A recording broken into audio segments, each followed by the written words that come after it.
This is the Night Wolf howling at you, and today we're going to take a look at the first Club Grayskull exclusive figure from the Powers of Grayskull line that never was. We have Hero, the most powerful wizard in the universe, part of our Masters of the Universe Origins line. And you can see here that we have a whole new kind of cover for this.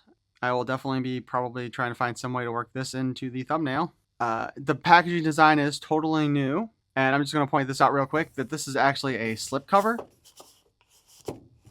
and not a full box. And I only found that out when the figure kind of fell out when I was lifting him up. So, yeah, my bad. On the side, we have a nice close-up of Hero. Or is it Hero? On the side, we get a full body view. And finally, on the back, we see him fighting up against a four-armed mentor-like creature. And I gotta wonder if this is something that we might see in the future as part of the Powers of Grayskull line. Now, I think we've all seen the prototypes of Hero and Eldor, so I don't know if there were other designs that were actually created for the Powers of Grayskull, and if there are, maybe we'll see some of those too. Also, in the back here, we have the fan favorite Sharella with her bow. Hopefully she'll be one of the early figures in this line, and if she is, I will buy multiples of her, because if Origins does not do a Battleground Tila, I will probably use Sharella's body to create my custom Valkyrie, or I guess I would call her Valkyria, because you could actually trademark that one. But let's go ahead and open this sucker up. Oh, and also just a quick note, they did kind of recreate still the little plastic front that we usually get with Masters of the Universe. Whoa. But that is just kind of inside there like that. We get his equipment box here, which has some nice decorations on it. Oh yeah, we didn't look at the bottom of the box here. There is actually a interesting version of Castle Grayskull logo here on the bottom too. It is kind of weird. No, I'm sorry, just to bring this up again. I wish they had this image by itself without all the details in it. Like, it would have been nice if that was the background of the box inside. But if this kind of is maybe supposed to represent Castle Grayskull, it's very very technical looking too, because we see some like piping and wires and stuff.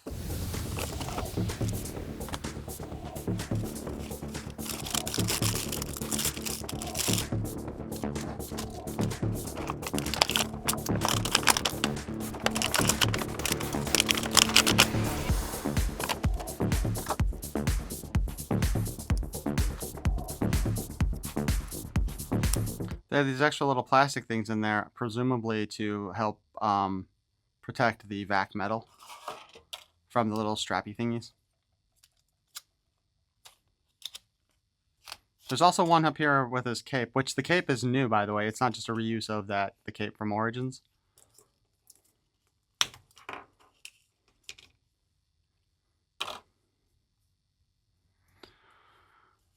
Just to note here, looks like the entire body is covered in the vac metal, and then they painted the neck here.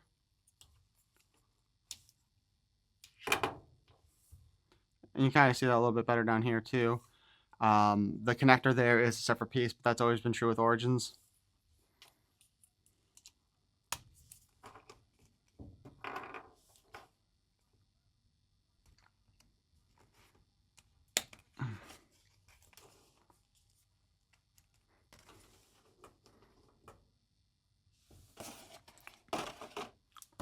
He, of course, only came with one accessory, and that's his staff, and he's going to fall. Unfortunately, it seems that the ankle joints on this figure are a bit loose on my copy.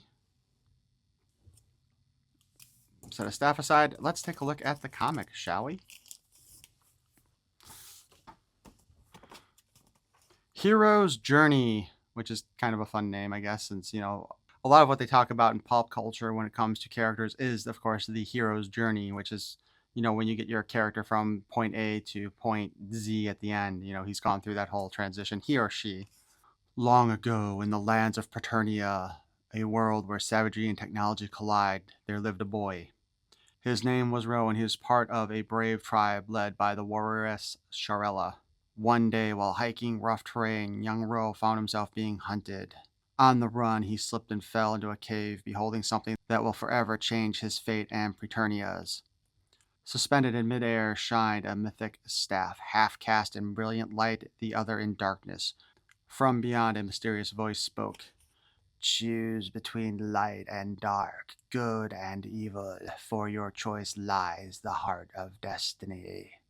Ro grasped the light side of the staff as a presence appeared, the spirit of Grayskull. With burden comes meaning, from meaning comes purpose, and with purpose, power. Ro blacked out. Hours, perhaps days passed. Who are you? Ro awakened in a strange library. I am the wizard Eldor. I found you in the caverns. The golden staff chose you. Now you must make a choice. Okay, they apparently put a narration bit in there instead of a thought bubble or word bubble. Train in the arts of technomancy. Though hard work, you could become the most powerful wizard ever known. What's technomancy? Intersection of science and sorcery, where logic meets magic. So what's your choice? I choose to follow my talents, of course. Excellent. Then let's start your first lesson. Fetching water from the river. Off you go. I don't understand. How does this help me become great? Self-discipline is the ultimate power. After a few hours of working the river, Ro begins to question his decision. Impatient, Ro wished to leave. On the path of hard work lie your greatest dreams, for hardship will make you worthy of them. And so Ro chose to stay. While most wizards were solely focused on deep learning, Eldor taught that the mind and body must be balanced. A wizard needs not be wizened, for if one is wise, they shall take care of both intellect and physique. Against the tides of time, Ro became honed into a great warrior wizard. Before long, he emerged from his training, no longer a boy, but a man. I'll make a man out of you. Henceforth, you shall go by your new name, Hero. Now we must travel to the forest beyond and meet an ally in adventure to come. Across the plains and mountains, Hero and Eldor journeyed. Meanwhile, in the onyx nether halls of the Ebon fortress, the great black wizard harbored sinister designs. The golden staff holds untold power. With it I shall capture Grayskull. Come forth, snake men. We've travelers to catch. The outskirts of his fortress, astride his steed, Dreadhorn, the wizard rallies allies. After much journeying, Hero and Eldor are ambushed. Give us the staff, boys. Never. Fool, you actually believe a used-up wizard and his apprentice stand a chance? Believe it, good shall always triumph against evil. All it needs is the confidence to do so. We've got your mentor. Surrender. Don't listen, Hero. Those who take hostages only deal in lies. Then came a booming voice that rose from the ground itself. The snakes in my garden, not to mention their handler. It's an honor. Hero, meet my old friend Mossman, guardian of the forests. As the villains flee into the horizon, our heroes convene. At last you are united. A great destiny awaits. If you have the will to seize it, a great conflict approaches. The good must ever be ready. Henceforth, you are more than your mere selves. You are now the masters of Paternia. Masters of the universe. Okay. So this definitely changes our story around quite a bit from what we had previously. Like, Classics kind of worked the powers of Grayskull into the storyline by making Hero... he came to Eternia through Trala, where he had gotten the Sword of Power, or the Sword of He, as they called it then, right? And I think right now, while it's not specified, I think Hero here is supposed to be the ancestor of He-Man instead of King Grayskull. Now, this is interesting, though, where we have this note with the, where it says, with the golden staff holds untold power. With it, I shall capture Grayskull. Are we actually talking about King Grayskull here, or are we talking about the castle? And then the Snake Men are being led by somebody other than King Hiss this time around, because we had both Ratlor and Tongue Lasher here. And they were huge compared to Eldor, by the way, it looks like. Unless Eldor's on his knees in that picture. Which actually he might be, so scratch that. And then the Great Dark Wizard, whatever, which would be a precursor to Skeletor. And of course we have Mossman. Which, that's why I keep thinking that large Mossman that they're talking about might be Origins Preternia character. We also have the mention of the spirit of Grayskull this early on. And if that's supposed to be the spirit from King Grayskull, then there's a lot more confusion going on with the story than previously expected. Because then how does King Grayskull work his way into the origin story with Preternia? But anyway, story is fine. I like the artwork this time. It looks like we have a new artist on this one. Or an old artist, possibly. So let's take a look at Hero's Staff really quick. Based kind of on the original Powers of Eternia version. The Classics version actually had 2 guards on it. And if we open it up,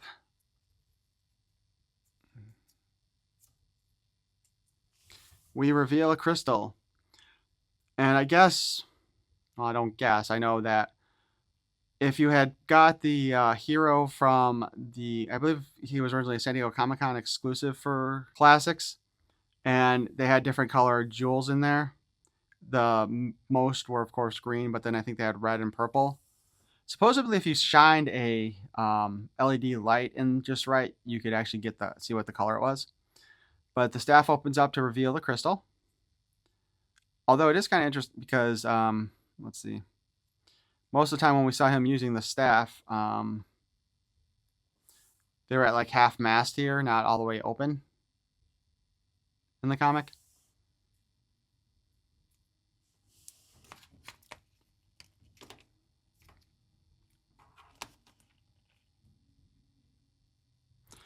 He seems to hold on to it just fine. I was kind of expecting it to be one of those things where the handle was a little bit too big, like the early Origins figures had been. But yeah, he holds it just fine. I do kind of wish, though, that it was long enough to actually, so he could hold it like this and still have it touch the bottom. Because it is a staff. It's still a wizard staff, so it should actually be touching the floor when he holds it normally. My opinion, obviously. That may not be yours. But hey, let me know what you think about that idea.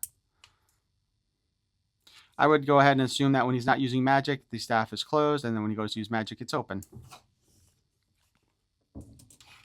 Take that out. The bracers are, in fact, a separate piece from his arms, so they are using kind of the plain arms that they've been using more often with like the powers of turtles. The Turtles of Grayskull line. He's got the vac metal torso and vac metal legs and feet. Although it is a gold plastic there for the joint, because let's be honest, that would just scratch up quite heavily. I mean, it's a unique head sculpt, but he looks kind of doofy, in my opinion, with that smile. But it's not bad. As I mentioned earlier, the cape is new and a separate piece from the rest of the body. Articulation-wise, and we've got the G.I. Joe chicken neck going on here, basically. You saw earlier how big that hole was.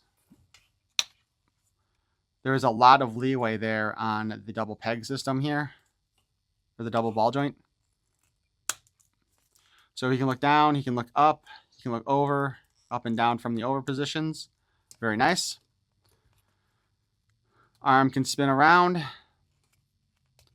The cape does interfere a bit, but it is loose enough that it does slide around as well. I generally would prefer soft cloth,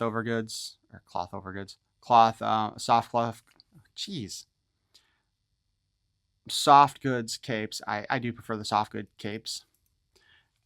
Although it would also be nice if there was a place where it could attach here. We do have the single joint at the elbow and a spin. The wrist does spin around, and he has the in and out articulation. That is the most common for Masters of the Universe Origins line figures. Full 360 at the waist. He's got a new diaper, so we can kick up only about that far, and we can kick back almost nothing, to be perfectly honest. There we go, a little bit more. He does have a great sidekick going on here. The knee has a single joint, and of course we can spin that on the peg if we want, although this is really tight. To be perfectly honest, this feels like a stronger knee joint than what we've been getting in Origins lately, in my opinion. Because a lot of times it's just like super weak. You know, I've mentioned a few times recently that it felt like it was going to break, right? That one doesn't. We do have the boot cut for his boots. We can spin them all around. We do have the hinge at the ankle. This, I feel like this, though, the ankle joint here is the weak point on this figure. Everything feels really loose. And I don't know. And maybe it's because, and it might be hard to see here,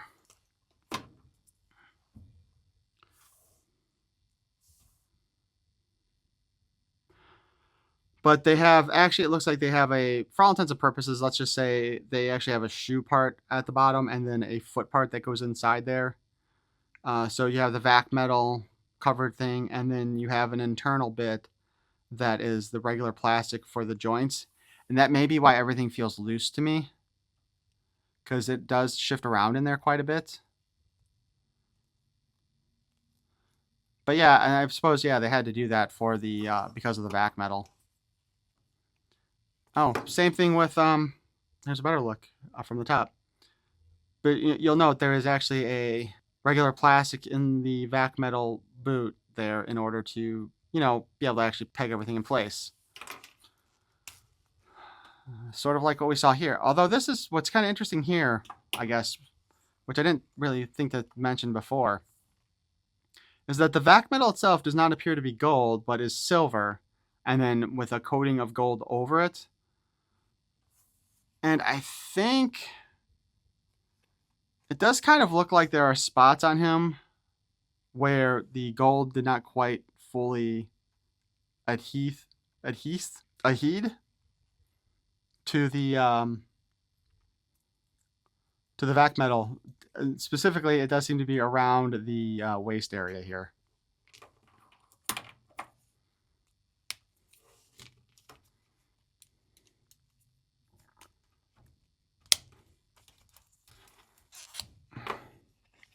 Oh yeah, you can get a much clearer look at the silver here too on the inside of the arms.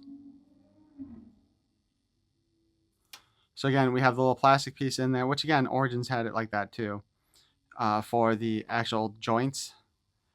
But yeah, inside the arm, you can see that it does not have that gold coating on the vac metal either. So yeah, so they vac metaled the plastic, put it together or whatever, and then painted the outside of it with probably a translucent gold color. Because it wouldn't even have to be a metallic gold, since, you know, it just needs to be translucent so that the vac metal shows through.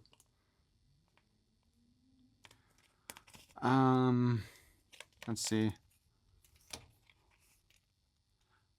His legs do feel a little loose to me. Although it is interesting that they're moving together. Yeah, okay, yeah, because the peg thing in the middle there. His legs are a little bit loose. The waist is kind of loose too, but not horribly. He holds the staff just fine, but again, I do think they should have just paid the extra half cent to use enough plastic so that it could actually touch the ground. Partially because it would also help balance him better when you put him in the display, because then you have the 3 points of contact for the display. But I think that will do it for our look at Powers of Grayskull hero figure, part of our Masters of the Universe Origins line. I think he's worth it. I know you had to spend the extra $10 basically to get the club membership in order to order this figure. But you know what? I think it's worth it. And there's supposed to be at least 3 more exclusives, I believe they said, throughout the year. And I still think that those ones will be part of the Powers of Grayskull line. That's my suspicion, which will probably be Eldor. And I think it's supposed to be that extra large Moss Man that they had mentioned. But again, I hope Shirella ends up being one of them as well. I know that actually by the time I post this, we'll already have had the sale for Voltec. I think I'll be posting this one on Tuesday because Monday will be Otaku Box. And Voltec goes up for sale on Monday. And in that case, I believe if you're part of the Club Grayskull membership, you get first dibs on the Voltec figure. But let me know what you guys think of this figure and even Club Grayskull in the comments below. And if you've enjoyed my content, please feel free to subscribe. I have hit over 500 subscribers on YouTube finally. I won't even bother with the numbers on Rumble because... But I thank you for watching. Peace and love.